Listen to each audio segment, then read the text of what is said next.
Շնորհակալություն։ Երեք հարց, առաջին հարցը կոմիտեն ստեղծվել է մոտ 4 տարի առաջ 21 թվականին եւ հիմնական խնդիրը, եթե չեմ սխալվում, կոռուպցիայի դեմ պայքարն է։ Ձեր գնահատմամբ Հայաստանը այսօր կոռուպցիայի ինչ աստիճանի վրա է, ես նկատի ունեմ ձեր գնահատականը, ոչ թե միջազգային ինչ-որ աղյուսակների գնահատական։ Ձեր կարծիքով Հայաստանում առկա իրավիճակը նպաստավոր է, որ օտարերկրյա խոշոր ընկերությունները դիտարկելով հայաստանյան կոռուպցիոն իրավիճակը Հայաստանում խոշոր ներդրումներ անեն։ Ձեր կարծիքը եւ դուք օրինակ 2025 թվականին առաջարկներ ներկայացրել եք կառավարությանը, թե ինչ է պետք անել, որ այս կոռուպցիոն երևույթները հնարավորին չափ նվազեն։ Ձեր դիտարկումները ինձ այս պահն է հետաքրքիր։ Դուք վերլուծություն ունեք, թե կառույցը կամ կառույցի ինչ-որ աշխատակից ինչ պատճառով է կամ ինչ հանգամանքներից ելնելով է գնում այդ քայլերին։ Այն անձնական պահը, որ ագահ է, հեսա մի կողմ ենք դնում, ընդհանուր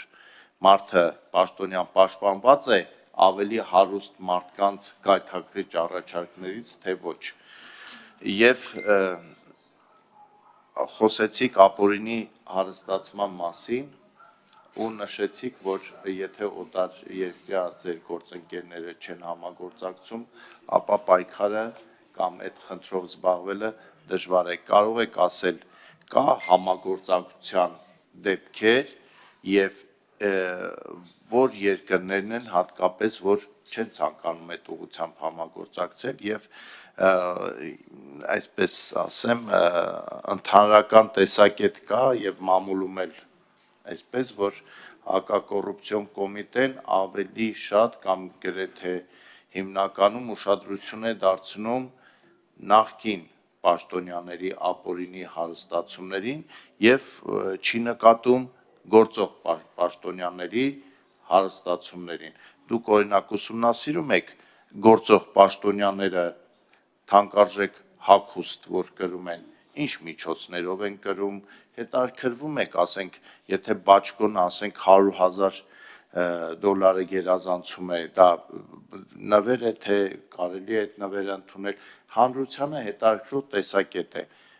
Ինչու է հակակոռուպցիոն կոմիտեի ուշադրությունը գրավում ոչ թե գործող պաշտոնյան, այլ նախկին պաշտոնյան։ Խնդրեմ, պարոն Ահմեդյան։ Շնորհակալ եմ հարցերի համար։ Սկսենք սկզբից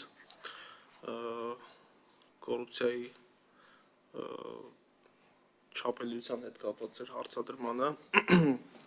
Այդ մասով կարող եմ ասել միջազգային մի շարք կառույցներ կան, որոնք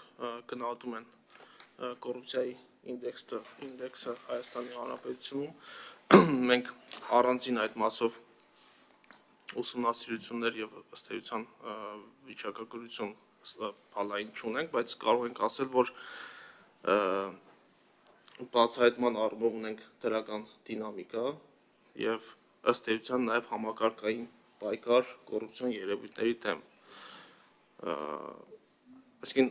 նույնիսկ գերատեսչությունները իրենց ներսում ստեղծել են հակակոռուպցիոն վարչություններ, կոռուպցիայի դեմ պայքարի հատուկ ստորաբաժանումներ, որոնք պայքարում են կոռուպցիոն երևույթների դեմ եւ այդպիսիք հայտնաբերելու դեպքում նաեւ հանցագործության մասին հաղորդումներ են ներկայացնում հակակոռուպցիոն կոմիտեին։ Այս առումով կարող եմ ասել, որ ունենք բացահայտման տեսանկյունից դրական դինամիկա, ինչը ոչ թե խոսում է կոռուպցիոն երևույթների, կոռուպցիոն հանցագործությունների աճի մասին, այլ բացահայտման ուղղությամբ կատարված մեծածավալ աշխատանքների մասին։ Եվ հաջորդիվ անդրադարձ կատարելով ձեր այն հարցադրմանը, թե արդյոք հակակոռուպցիոն կոմիտեն պայքար է մղում բացառապես նախկին պաշտոնյաների նկատմամբ, ըստ էության այդ պնդումների հետ համաձայն չեմ, քանի որ թվարկված նաև հետապնդումները, քերական հետապնդումները մեծամասամբ ըստ էության վերաբերելի են գործող պաշտոնյաներին, ոչ թե նախկին պաշտոնյաներին, տոկոսային հարաբերությամբ այս բանը չեմ կարող նշել, սակայն հակակոռուպցիոն կոմիտեում այս բանին եւս իրականացում են մի շարք ստուգողական գործողություններ, որոնց թիրախում ոչ թե նախկին պաշտոնյաներ են, այլ գործող պաշտոնյաներն են։ Ինչ վերաբերում է թե հակակոռուպցիոն կոմիտեն կառավարությանը ըստ էության ինչ տվյալներ է ներկայացրել, որպեսզի բացառենք կոռուպցիոն երևույթները, ես իմ հաշվետվության մեջ նշեցի, որ մենք շուրջ 120 միջնորդագրեր ենք ներկայացրել պետական եւ տեղական մարմիններին։ Այդ միջնորդագրերի էությունը կայանում է նրանում, որ երբ որ մենք քերական վարույթներով հայտնաբերում ենք հանցագործությանը ծնող պատճառներ եւ պայմաններ եւ տեսնում ենք, որ այդ պատճառները եւ պայմանները պետք է վերացվեն, դրանք շարադրում ենք քերատատավարական այդ փաստաթղթում, միջնորդագրում եւ հասցեագրում ենք կոնկրետ պետական եւ տեղական մարմիններին ու ակնկալում ենք մեկ ամսյա ժամկետում նաեւ նրանցից համապատասխան քայլեր եւ այդ քայլերի ուղղությամբ կատարված աշխատանքների վերաբերյալ գրավոր իրազեկում նաեւ նախաձեռնող մարմնին, սույն դեպքում հակակոռուպցիոն կոմիտեին։ Այս միջնորդագրերի էությունը հենց կայանում է դրանում, որ մենք հետագայում բացառենք կոռուպցիոն բնույթի հանցագործությունների կատարումը, թվաքանակի ավելացումը եւ այդ պայմանները, որոնք նպաստավոր կարող են հանդիսանալ կոռուպցիայի զարգացման տարածման համար, որպեսզի պետական եւ տեղական մարմինների կողմից դրանք բացառվեն։ Ըստ էության այսքանը, շնորհակալություն։ Արձագանք ունեք։ Ես ուղղակի կխնդրեի,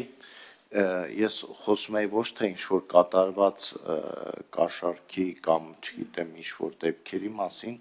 այլ այդ հարստացման մասին, ապօրինի հարստացման մասին էի ուզում շեշտադրեմ։ Եթե այդ մասին դիտարկում ունեք, խնդրեմ ասեք, եւ դուք ասեցիք, որ թեժ գիծը գործարկվել է,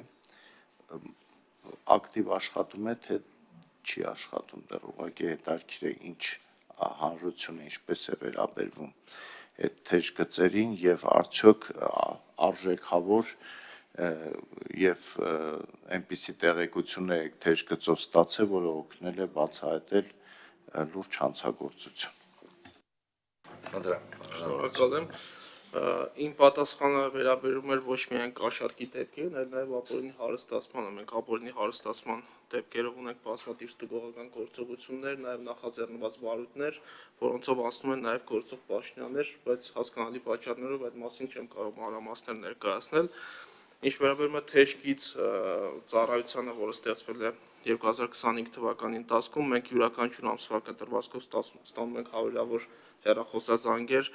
եւ երաշխավորում ենք հեռախոսազանգ կատարողի գաղտնիությունը, եթե նա այդպիսի ցանկություն է հայտնում, ընդ որում ունենք նաեւ քերական վարույթներ, որոնք նախաձեռնվել են թեժ գիծ ծառայությանը կատարված հեռախոսազանգերի ստուգողական գործողությունների արդյունքում։ Այսինքն դա որպես նորամուծություն ըստ էության մենք գնահատում ենք էֆեկտիվ եւ ներկայում եւս ամենօրյա ռեժիմով այդպիսի հեռախոսազանգեր ստանում ենք։ Այլ հարցեր, ես հետ ունեք հարցն